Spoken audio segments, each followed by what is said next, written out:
Social unrest prevents Gurdjieff from formalizing his work. Navigating through the Russian Revolution and Civil War consumes all his resources. To stay out of harm's reach, Gurdjieff migrates from one place to another, taking with him his family and followers.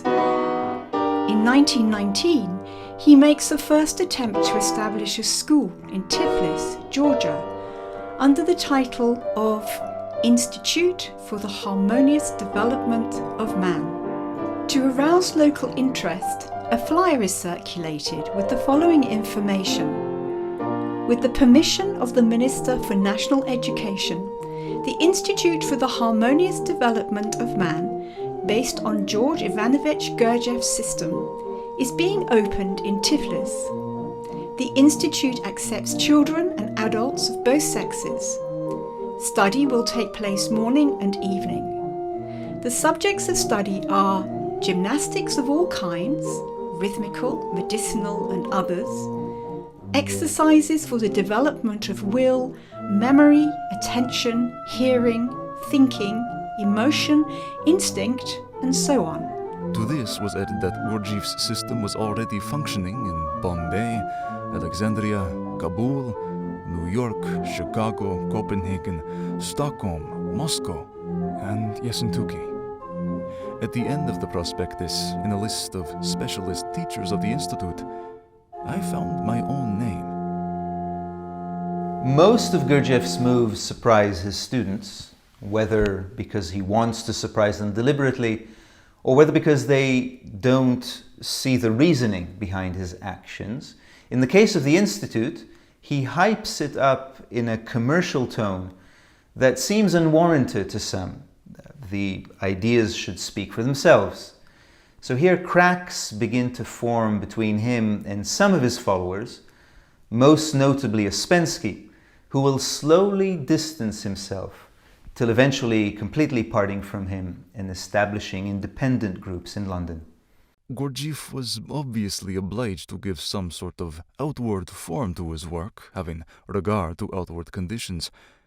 But I was not very enthusiastic about the program of the Institute for the Harmonious Development of Man, whose outward form was somewhat in the nature of a caricature. There are no general schools. There are only special schools. Every teacher or guru is a specialist in some one thing. One is an astronomer, another a sculptor, a third a musician.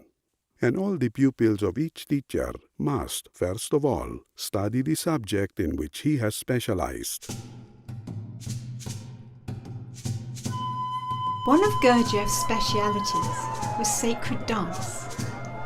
In his autobiographical account of his travels, in the book Meetings with Remarkable Men, he mentions a special interest in the dances of the different destinations during his 2-decade period of search. Many ancient temples, especially in the East, incorporated sacred dance to their routine. These dances were traditionally performed by girls who were dedicated at a young age and trained specifically for this purpose. Their movements would then bring to life the otherwise inanimate temple sculpture and painting. Most of the major Hindu stories would be performed in versions of dance. And in fact, in many temples that still survive, you can see sculpture and relief dancers frozen in these postures. When Gurdjieff first advertises his work in Russia in 1914, he advertises it in the form of a ballet called The Struggle of the Magicians. In the summer of 1916, during the Finland gathering, Gurdjieff shows his pupils certain postures and physical movements. But it is only in 1919, when the stage designer Alexandre de Salzman and his wife, the dance teacher Jeanne de Salzman, join him, that he is able to properly execute his ambitions. A school has to have an external form. You have to bring students together under the canopy of some external task to push their work from theory to practice. And it's the teacher's specialty that usually serves as the vessel for this. Through it, they can interact with each other, they can be pushed beyond their comfort zones into new levels.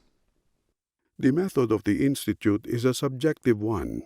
That is, it depends on the individual peculiarities of each person. There is only one general rule which can be applied to everyone: self-observation. Mr. Gurdjieff told us that it was absolutely essential for each of us to see the chief fault, the one around which turn all our stupid comical secondary weaknesses. Every man has a certain feature in his character around which all his false personality revolves. A man cannot find this chief fault by himself. This is practically a law. The teacher has to point out this feature to him and show him how to fight against it. Every man's personal work then consists of struggling against this chief fault. Gurdjieff was very ingenious in the definition of features. Whenever anyone disagreed with the definition of his chief feature given by Gurdjieff, he always said that the fact that the person disagreed with him showed that he was right. The struggle against one's chief fault is the most important part of the work, and it must proceed in deeds, not in words. For this purpose, the teacher gives each man definite tasks which require, in order to carry them out, the conquest of his chief feature. When a man carries out these tasks, he struggles with himself, works on himself. If he avoids the tasks, tries not to carry them out, it means that either he does not want to or that he cannot work. In 1921, Gurdjieff wraps up his institute and moves to Germany. In 1922, he visits England. Here Uspensky has already generated interest in the work, and despite his personal reservations with Gurdjieff's methods, there seems to be a potential for collaboration. But the British government denies Gurdjieff residence. In the same year, he moves to France and buys a chateau in Avon, near Fontainebleau. Here, Gurdjieff will get his best chance at formalizing his activities in Europe. If Gurdjieff's aim was to establish a school in the West, then so far wars and revolutions were an objective limitation. But the purchase of the Chateau towards the end of 1922 removes any excuse. The house was a remodeled mansion of 17th or 18th century that once had been a monastery for priors, so it was called the Prieuré. The chateau is in disrepair. Restoration now becomes the focus of Gurdjieff and his followers. Our daily life followed a routine that frequently changed. The getting up bell rang from the tower at 6:30. Breakfast consisted of large hunks of toasted bread with coffee. Then came work in the gardens, or the forest, or the house. Mr. Gurdjieff knew how to distribute work among people in such a way that not a moment was lost. Life was spurred to a highly accelerated pace. It ranged from the heavy toil of an old-fashioned kitchen and scullery, from the work of the house and the laundry, the flower and the kitchen gardens, to the care of horses, donkey cart, sheep, goats, cows and calves, hens, pigs and dogs. There was a break from 12:30 to 2 for lunch. Tea was at 4 and supper at 6:30. Movements and dances followed until 10 or 11. During the day, Mr. Gurdjieff gave general talks and personal talks to individual pupils. Gurdjieff's lectures, which were always given at unexpected moments, were for most of us the high spots of life at the Prieuré. On one occasion, someone asked whether life after death existed. In order to be able to speak of any kind of future life, there must be a certain crystallization, a certain fusion of man's inner qualities, a certain independence of external influences. If there is anything in a man able to resist external influences, then this very thing itself may also be able to resist the death of the physical body. All ways to immortality can be divided into three categories: the way of the fakir, the way of the monk, the way of the yogi. The way of the fakir is the way of struggle with the physical body. The way of the monk is the way of religious feeling, religious sacrifice. The way of the yogi is the way of knowledge, the way of the mind. Just as you develop a muscle by flexing it beyond its natural capacity, so can you develop unity by struggling against the multiplicity of the lower centers. The first way does this through struggle with the physical body, resisting its urges, pushing beyond its imaginary red lines. You see this, for example, in some branches of the Jain tradition. The second way does this through subjecting one's emotions to a noble emotion such as faith. You see this in Christian monasticism. The third way does this through disciplining the mind, forcing it to think rather than fantasize, to contemplate, to debate. You see this, for example, in Judaism. I was told to dig, and as I had had no real exercise for years, I suffered so much physically that I would go back to my room, a sort of cell, and literally cry with fatigue. No one, not even Gurdjieff, came near me. I asked myself, is this what I've given up my whole life for? At least I had something then. Now what have I? When I was in the very depths of despair, feeling that I could go on no longer, I vowed to make extra effort. And just then, something changed in me. Soon I began to enjoy the hard labor, and a week later, Gurdjieff came to me and said, "Now, Araj, I think you dig enough. Let's go to cafe and drink coffee." Inner unity is obtained by means of friction, by the struggle between yes and no in man. If a man lives without inner struggle, if everything happens in him without opposition, if he goes wherever he is drawn, or wherever the wind blows, he will remain such as he is. Perhaps the most famous example of the struggle between yes and no comes from the Mahabharata. This scene is given special prominence in the Khmer interpretation of Hinduism, and it is tempting to consider that some of Gurdjieff's seekers of truth might have visited their temples in Cambodia, such as Angkor Wat. The Hindu world order relied on an equilibrium between good and evil. This equilibrium was periodically disturbed, endangering the existence of the entire cosmos. At one such mythical occasion, when the nectar of immortality was lost, Vishnu, the preserver god, advised the Devas and Asuras to churn the milky ocean. They were to use the giant serpent Vasuki as a churning rope and Mount Mandara as a churning pole. Churning was common in old world households. You churned wood to create fire, you churned milk to create butter.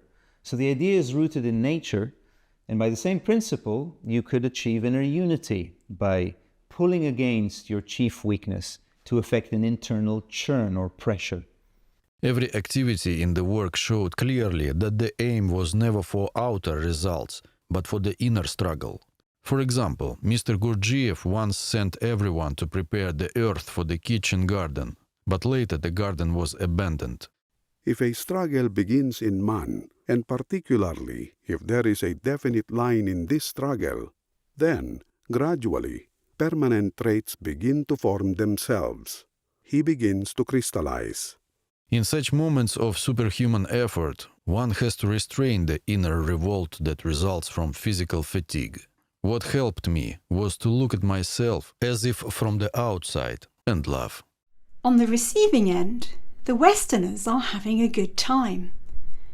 On the giving end, however, on Gurdjieff's part, he has placed himself under immense pressure and responsibility.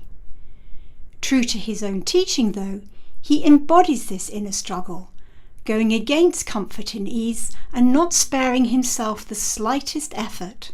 It's all on Gurdjieff's shoulders. He has to entertain, he has to employ, he has to teach, he has to finance. He has to keep every project heading in the right direction and preventing it from deviating. Now let's build a kitchen garden, then let's clear a stretch of forest, now let's build a Turkish bath, and so forth. In effect, he's like a caretaker of an orphanage with scores of children, keeping their attention from one project to another, preventing them from falling into destructive boredom. And this reaches a climax in the visit to America. In the spring of 1924, Gurdjieff sails from Paris to America with 35 pupil dancers, where public demonstrations in New York, Philadelphia, Boston and Chicago will be held. We were all very happy to be going to America. Everyone, myself included, dreamed of triumphal demonstrations and the large profits so indispensable to Mr. Gurdjieff for carrying out his future plans. Gurdjieff's demonstrations in America are the most widely publicized moment in his career. Reporters had been invited to the Prieuré in France during the summer of 1923 to witness its activities, report of them in America, and generate interest prior to the tour. On the evening of the demonstration, the hall was filled with very elegant Americans. There were journalists and writers invited by Orage. For a day and a half, the New York papers gave a good deal of space to the demonstration. One of the baser sort of Sunday newspapers devoted 2 pages to it with pictures and fantastic captions. The succeeding demonstrations were packed to capacity. So the sacred dances of the Sarmum Brotherhood, kept hidden for centuries, are now on display in Carnegie Hall. Can we expect the audience to be in a position to value what they see? As time passed, there were fewer and fewer people in our audience, and we had no future prospects. The reality of our visit to America became mixed with difficulties. As always with Mr. Gurdjieff, the goal was not a triumphal tour, but work and effort on ourselves every day in other circumstances. The simplest and humblest of living conditions and food in an environment of the most luxurious tempting possibilities. The challenge with Gurdjieff's trajectory is that it has to keep ascending. Each new project has to outshine the previous one and justify its abandonment. Which act then can follow the triumphal demonstrations in America? In the summer of 1924, after returning to France, Gurdjieff drives alone from Paris to Fontainebleau and has a near-fatal car accident. This will be a pivotal moment for Gurdjieff, for the Institute, and for his students. There will be a lot of internal debate around why this happened, how this could have happened, whether it might have been self-inflicted in the sense of being suicidal, given the immense pressure Gurdjieff had placed himself under in the time leading to this accident. The possibility of his falling asleep on the wheel is certainly a much simpler scenario. Either way, considering the ongoing reinvention of new projects at the expense of old, abandoned ones, we shouldn't be surprised to see it ending in a crash, although we wouldn't have expected it to be that literal. The ambulance arrived. Gurdjieff was brought out on a stretcher, his head covered with bandages.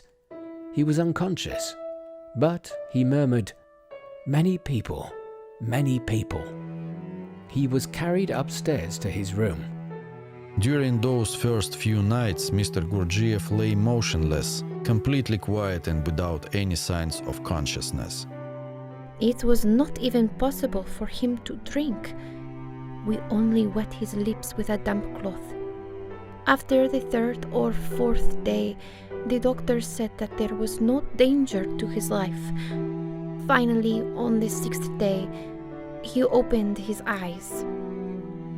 He called his wife and asked her, "Where am I?" That such an accident could happen to Gurdjieff was a shock to us. Some thought that he should be invulnerable, free from the law of accident. Nursed by his wife and mother, Gurdjieff makes a slow and painful recovery, against medical expectation. There was silence in the Prieuré. We spoke with lowered voices. The bell in the belfry no longer rang. There were no dances or music in the study house, and everyone wished with his whole being for Gurdjieff's recovery. It was as if the mainspring of a great machine had broken, and the machine was running on its momentum. The force that moved our lives was gone. Mr. Gurdjieff's strange behavior lasted a long time. Throughout his illness, we were on our own and had to depend on ourselves for every decision. It gradually became obvious that though his body had been gravely affected, inside George Ivanich remained George Ivanich. His acting had been in part to test how far we were capable of carrying on his work without him. One morning, word goes around that Gurdjieff wants everyone to assemble in the study house. We grouped ourselves around him. In a quiet voice, he began to speak, sometimes in English, sometimes in Russian. He said that he was going to liquidate the Prieuré. In 2 days, everyone must be gone from here. Only my own people stay. For a long time, I live for others. Now I begin to live for myself. Everything now stop. Dances, music, work. You all must go.